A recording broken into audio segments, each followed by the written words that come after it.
Las conclusiones del primer bloque, titulado Tratamiento tributario de la actividad minera, tenemos lo que necesitamos, son las siguientes.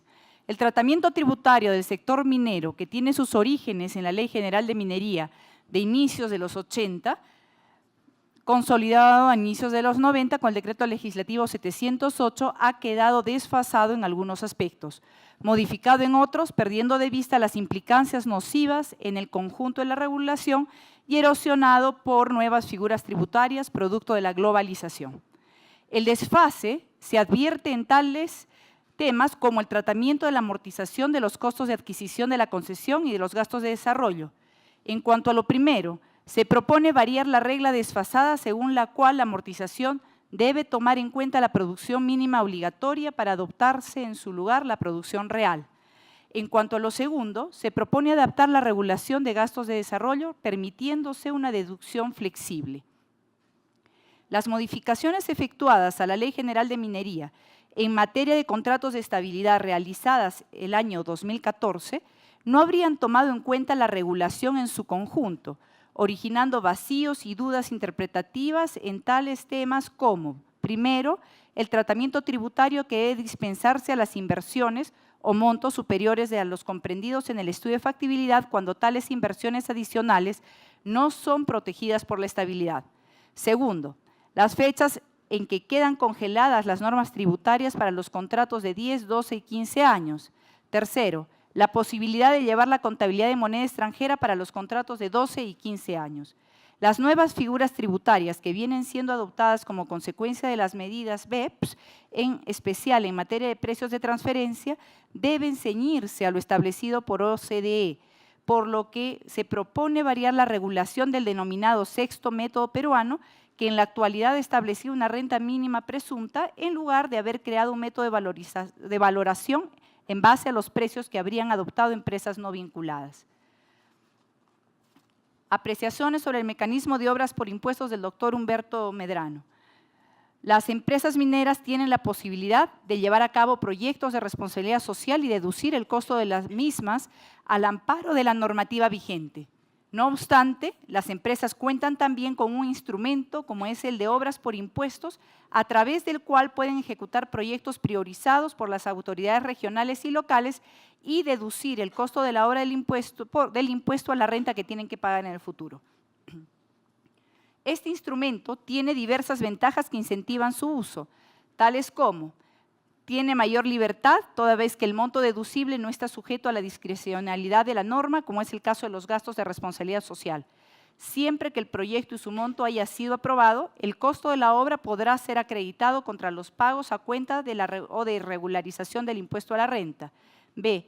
Las obras que se ejecuten no tienen que tener relación directa con el giro de la empresa, ni se tiene que ejecutar necesariamente en la zona donde está ubicada la empresa. C. Genera valor para las empresas toda vez que éstas se ven vinculadas con obras en favor de la comunidad.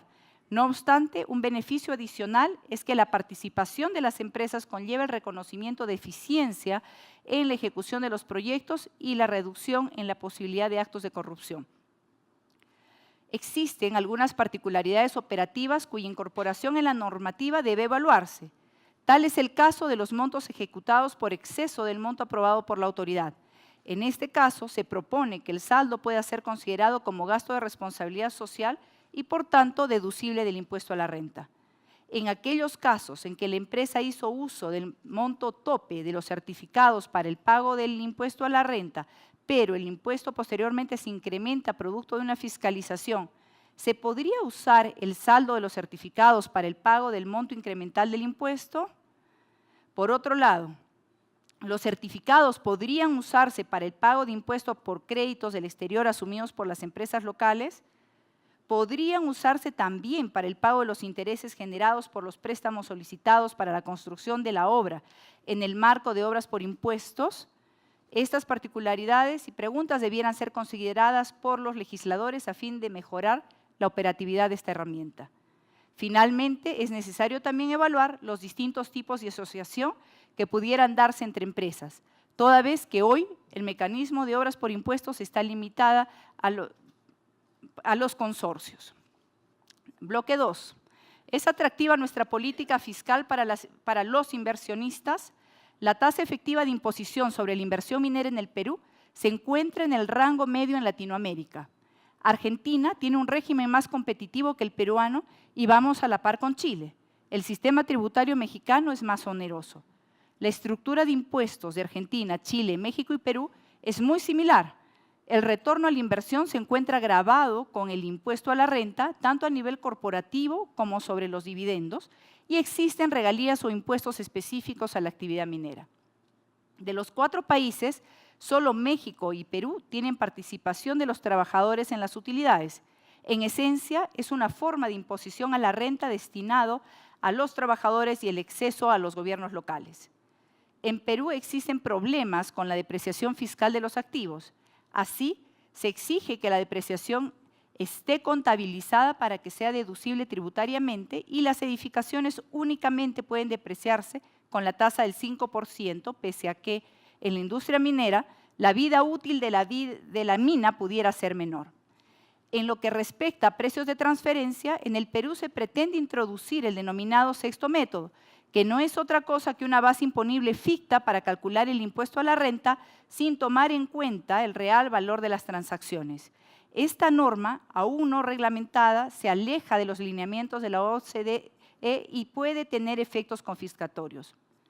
Argentina y Chile tienen, al igual que en el Perú, un régimen de recuperación anticipada del IVA, o IGB. En el Perú este régimen ha venido funcionando muy bien, aunque con algunos retrasos en los plazos de devolución, debiendo mantenerse en aras de la competitividad internacional para la captación de inversiones. Los convenios de estabilidad tributaria, por otra parte, no son beneficios tributarios, solo constituyen instrumentos jurídicos que garantizan la invariabilidad del régimen legal vigente al momento de la inversión. Sin embargo, para llevar a cabo inversiones mineras, especialmente las de gran envergadura que generan el desarrollo y crecimiento del país, no basta con tener tasas impositivas competitivas, sino que es necesario que exista institucionalidad y seguridad jurídica. En conclusión, Perú será un país competitivo en inversión minera si cuenta con un régimen tributario razonable, simple y que otorgue predictibilidad y seguridad jurídica. Respecto al bloque 3, obtención de permisos, ¿cómo convertirlos en ventaja competitiva? La competitividad del Perú se alcanza asegurando a su vez la competitividad de las empresas que operan en el país. Es un esfuerzo conjunto de Estado, empresas y sociedad. Hay un avance positivo del Estado para mejorar la normativa en materia de permisos, pero la competitividad del Perú se alcanza asegurando a su vez la competitividad de las empresas que operan en el país. Es un esfuerzo conjunto de Estado, empresas y sociedad. Los permisos pueden ser ventaja para generar competitividad si se trabajan con todos estos entes juntos. La suma de competitividad de las empresas que hacen minería determina también el éxito de un país. Se requiere un balance entre los fines que están detrás de los permisos y el impacto de los mismos en la competitividad. Es necesario plantearse si el ideal de lo que se quiere como país se está alineando con lo que se está logrando con la regulación. Hay un avance positivo del Estado para mejorar la normativa en materia de permisos, pero todavía hay un tramo por recorrer que se puede iniciar con cambios puntuales a los procedimientos mineros. La preocupación no es que no hayan permisos, sino que se regulen eficientemente. La generación de competitividad en 11 años, nada más, las normas mineras pasaron de 23 a 265, 1.152% de incremento. El Ejecutivo es promotor de la inversión, pero creó el 87% de las normas de procedimientos, trámites ante 20 entidades distintas. Los cambios normativos no lo son todo. Se necesita capacitar a los funcionarios para que afronten exitosamente los retos. No basta cambiar la ley, se requiere un cambio de mentalidad. La regulación no va a solucionar el problema si no se tienen objetivos claros.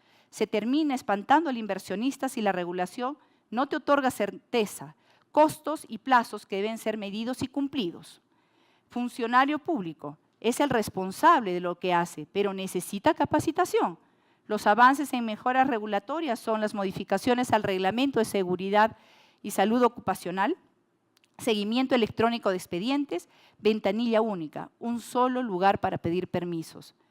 No se trata de que pidamos menos regulación, se debe buscar mejorar la regulación que pasa por un buen marco normativo y personas bien capacitadas.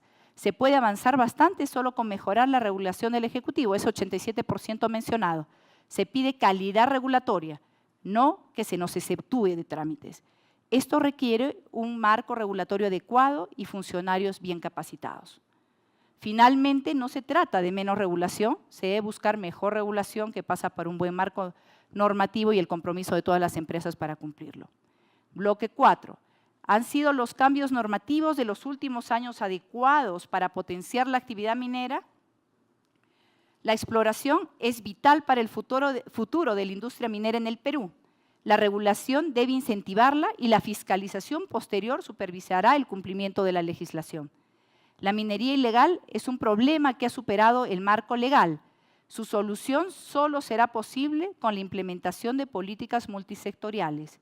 La transparencia de la información en las empresas extractivas, especialmente mineras, es reconocido sin dudas. Queda pendiente el transparentar información de gasto e inversión por parte de gobiernos regionales y locales. Las causas de los conflictos sociales van mucho más allá de la justificación socioambiental, encontrándose, entre otras, las brechas económicas, inadecuada gestión pública de los recursos provenientes de la minería y una agenda político-regional.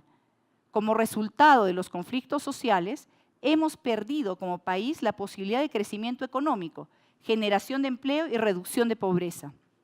Si bien la protesta social es legítima ante hechos de violencia que afecten derechos constitucionalmente protegidos, la ciudadanía espera que el Estado cumpla su rol de garantía del Estado de Derecho y que el principio de seguridad jurídica prevalezca.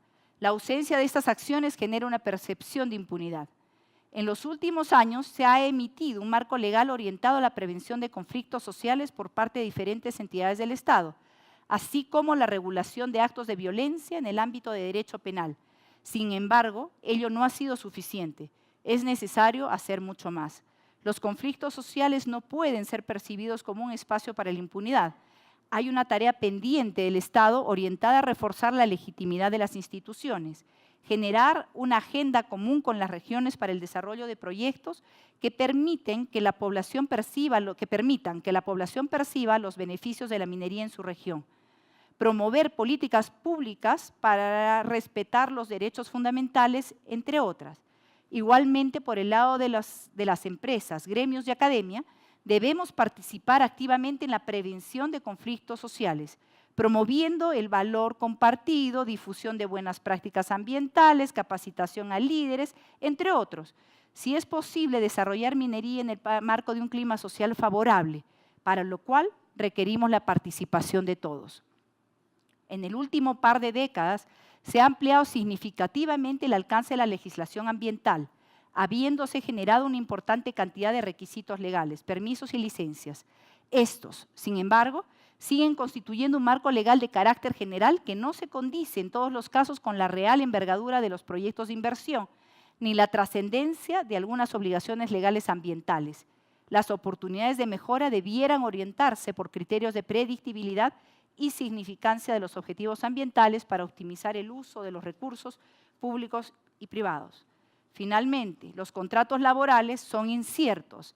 El criterio de interpretación es desafiante, dado que el Poder Judicial y SUNAFIL pueden tener interpretaciones distintas de una misma norma. Los factores más problemáticos son la ineficiente burocracia, excesiva regulación y corrupción, y es necesario un mejor conocimiento de los conceptos laborales y remunerativos por parte de los fiscalizadores. Los certificados médicos y los subsidios deben también regularse y fiscalizarse.